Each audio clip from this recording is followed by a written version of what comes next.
Good morning, ladies and gentlemen, and welcome to the show on this Tuesday, the 20th of July, 2021. Thank you for tuning in. Glad to have you guys here. Now, here's what I want to say about the reverse repo operation.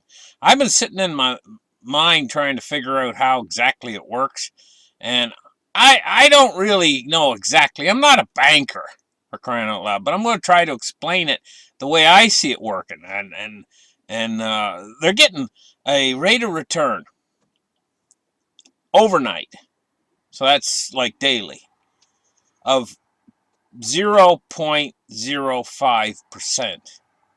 Okay?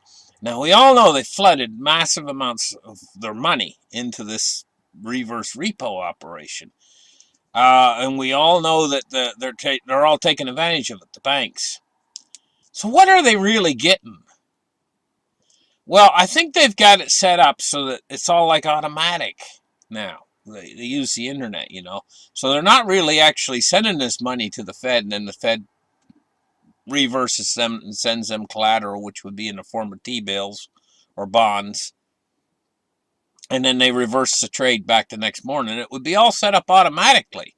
It would just, maybe a computer would operate it, so the bank would be engaged in this program, and it just be all automatic for the bank, more than likely. And it's the same on the Fed's side. It'd be all automatic. So there wouldn't be any fuss, no muss, if you were a bank engaging in this program, because it would be all automatic, done for you automatically. So what exactly do they get? Well, picture if you guys were a bank. Okay? So pretend you're a bank. And you'd be a small bank. Maybe you don't have much money. Maybe you've got $100,000. We're bringing it down to your level if you were a bank, right? So you got it all set up on computer. So the computer sends that $100,000 to the Fed every night to get the overnight rate. And the Fed then sends you a transmission back of these T-bills, not T-bills, but treasuries, to hold as collateral over the night. So you hold the collateral, and then the next day, what happens is that you send the collateral back to the Fed. It's all automatic, though. And they give you a little bit more for the collateral than they give you that rate, basically, which would be 0.05%.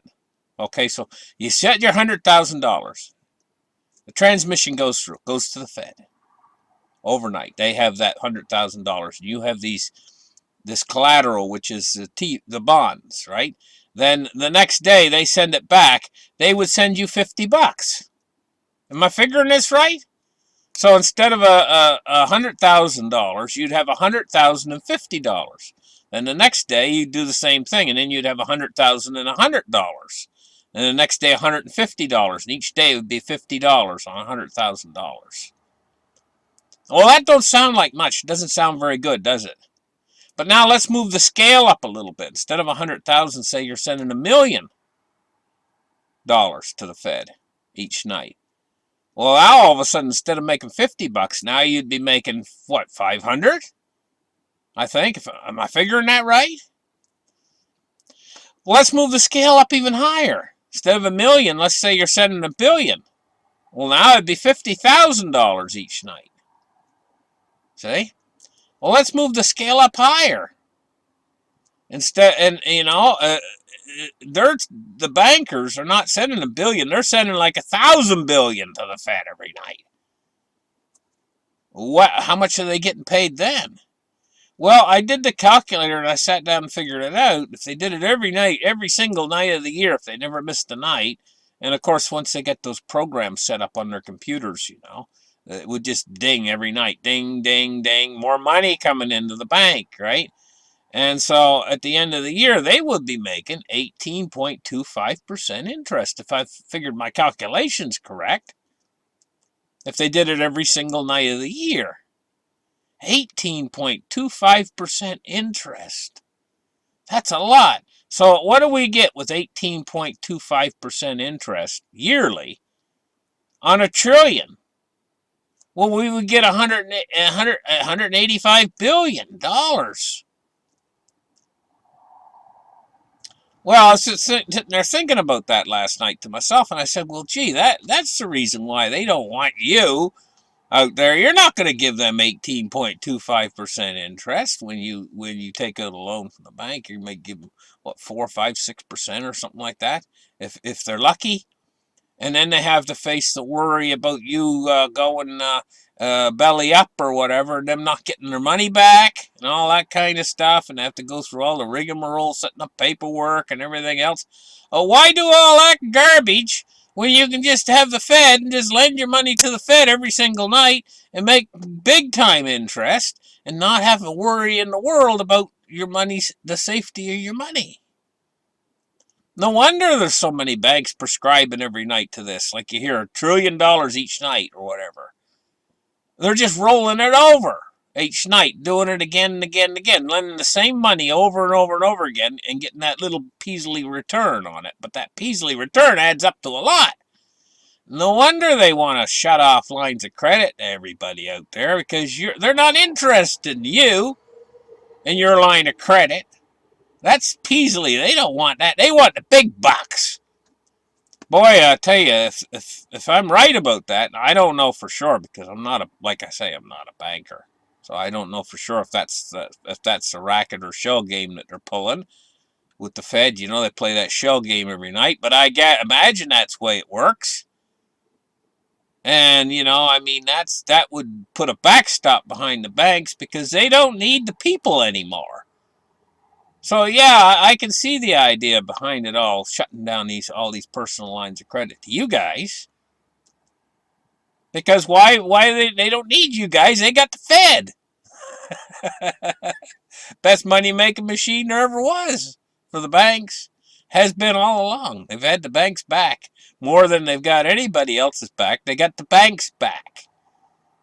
Well, they're the bank of banks. They're King Daddy of the banks. So yeah, imagine. Anyway, let's get into the markets right now. I don't know for sure if I got that all right, the way it's working, but I think I do. I know the percent of interest they're paying is 0.05. That don't sound like much, but at the end of the year, if you do that every day, that would be 18.25% if I'm figuring it right in my math, my calculator. Oh, that's a lot. Anyway, so yeah, they got the big bucks. Who gave them the big bucks? Fed gave them the big bucks. Now the Fed's offering them this opportunity to make more big bucks off of big bucks. They always got each other's backs, don't they?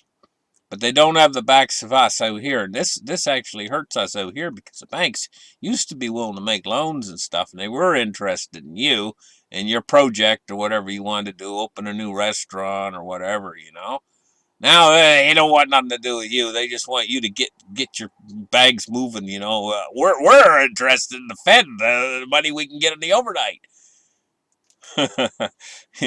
Playing these games. Anyway, let's get the charts started right here. Take a look at what's going on. Let's get in the markets. Let's take a look. Look at what they're doing to silver right now. 24.79. They're smashing her back down again. Look at her go. Is there any limit to how low they can let the price go in these paper markets? Take it how low they could drive it down. Well, there is a limit, yes. If they drive it too low, the mines just aren't going to give them any. They ain't going to get any real silver in the real market, And so that's what they're pushing at right now, doing. They're driving the paper price down, and they're going to get to a point where, they're going to run out of the real physical silver. That's what I see coming if this keeps up. A sudden shortage. Now, I don't think they'll have a shortage in gold because they've stored gold away. There's actually more gold in vaults and stuff than there is silver on hand to be sold.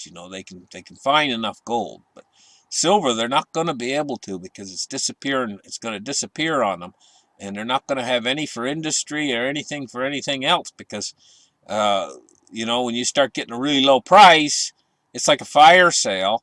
And all the real physical silver is going to disappear. And we could have quite literally a real silver shortage where there's none available for sale, even for industry. If they keep doing this game that they're playing, you know, with these paper markets. And it's falling like a stone right now. What is it, 35 cents now? What was it a second ago? I looked. Whoa, it's moving so fast. Oh, okay, 33 cents. It's starting to bounce back a little bit from the smash. Yet another smash. Smashes on smashes they're doing right now. Let's take a look at gold. Gold is at 1807. It's down $4.90 right now. Let's take a look at cryptocurrency and see what it's doing today. What we're looking at is 1,187 billions. We're looking at 29,736. I told you guys yesterday. Told you guys. If it breaks down below 30,000, it could break down to 20. You know? And we're in a bear. We're firmly in a bear on cryptos right now. But cryptos, I'm going to tell you something about cryptos. It moves so much faster than all the other markets out there. So it can go through that cycle of bear market back to a bull market so much faster than all these other markets. I mean, gold and silver, they take years when they go through a cycle, you know, to go from a bear to a bull market. Cryptocurrency can do it in 10 times the speed. But we're in the middle of the bear right now. We're in the middle of it. And the cryptos are really suffering. And you know how people get when we're in a bear in cryptos? They're not bullish on actually buying it when we're in a bear. They don't want it. They only want it when it's in a bull. That's when everybody wants to buy in, you know? And I'm going to tell you about cryptos. We've been through these bear cycles before many times. How many times do you need to be fooled? Crypto goes into the bear. Nobody wants it anymore. Nobody's talking crypto. Everybody's all discouraged and everything else. It always comes out of that and goes into another bull cycle again. And so why do we figure it's going to do anything different this time? It's going to go down, down, down, down, down until it finally makes bottoms, and then it's going to start to turn and go back into a bull cycle again. It always does the same thing over and over again. It has for a long time now. So don't get too exasperated with crypto if you're into crypto, you know. You just have to wait this out until it finally goes back into another bull cycle again. Let's take a look at the Dow Jones Industrial Average, 548 points to the upside right now at 34,510. So it's made back most of its losses from yesterday. The Dow has. Let's take a look now at crude oil, 66.96. It's up 54 cents on the day. Now let's take a look at the MOVE index. The MOVE index is shot up. I mean, it's shot up. It's 67.58. What happened yesterday's had a very adverse effect upon the MOVE index. And the MOVE index is starting to heat up really fast. It heats that up for another couple more days, just as fast as it's been heating up. We're going to be into volatility territory, you know. Let's take a look at bonds and rates. I'm talking about volatility in the credit markets. Okay, with bonds, you know, we're seeing the bond yields have really come down a lot in the last few days. We're looking at a 10-year at, what, 1.19? We're looking at a 30-year at 1.84. Okay, so we're looking at some major movement in these bond yields to the downside, you know. That means that they're rushing into bonds. Major moves there on that. Let's take a look now at the U.S. dollar index, 93.15. And we're looking at a really strong dollar. It's rising today. Everything's topsy-turvy right now. Is this the big one? No, I told you guys yesterday I had my doubts whether this is the big one. There's still enough liquidity out there around, sloshing around. But the banks have taken all that liquidity. They've pooled their money as much as they can. And they're continuing to pool it, to put it into this shell game every night where they can make money. It's the only place around, the only game in town for the banks right now. But that liquidity, once they get it locked into one of these things where they're rolling it over every night, so they lock that money in. They lock that cash in. Your money market account, whatever. They lock it in so that they can make money with it every night. They have to keep rolling that over every night. They can't use it for anything else. That money is allocated for that, for being rolled over every night. And they're going to put as much money as they can into that, because the more money that they put in that game, the more money they're going to make. So that game is so interesting. I mean, it's making them so much money.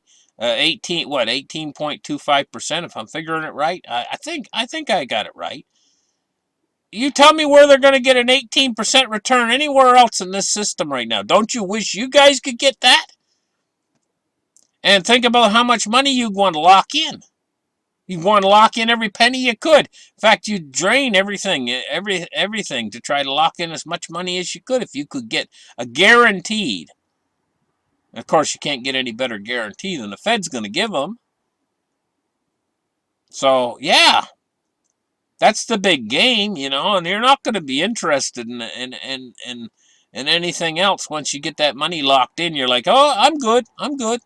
I got my if it was a personal thing, I got my $100,000 locked in now, and I'm getting my my overnight rate. I'm not interested in opening up or spending money on anything else.